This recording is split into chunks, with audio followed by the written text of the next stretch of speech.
Tyylikäs, nopea, taitava, suvereeni. Sellaiset minulle pyhät klassiset miekat kuin Toledo, Syyrien Damaskoksen miekka, japanilainen katana tai vaikka viikinkien Ulfbert. Sellaisen halusin tai jonkun vastaavan.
Ensimmäisestä kerrasta lähtien, kun mua on kiusattu, on mun päässäni soinut musiikkia.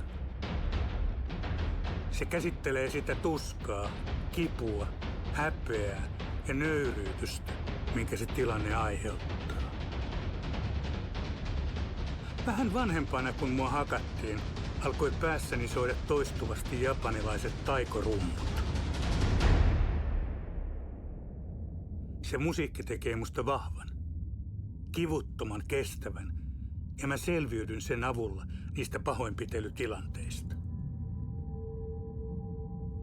Mutta sitten mä saatan kuulla päässäni kiusaamistilanteen ulkopuolella ihan samat taikorummut, jolloin se voi herättääkin mussa kostamisen halu.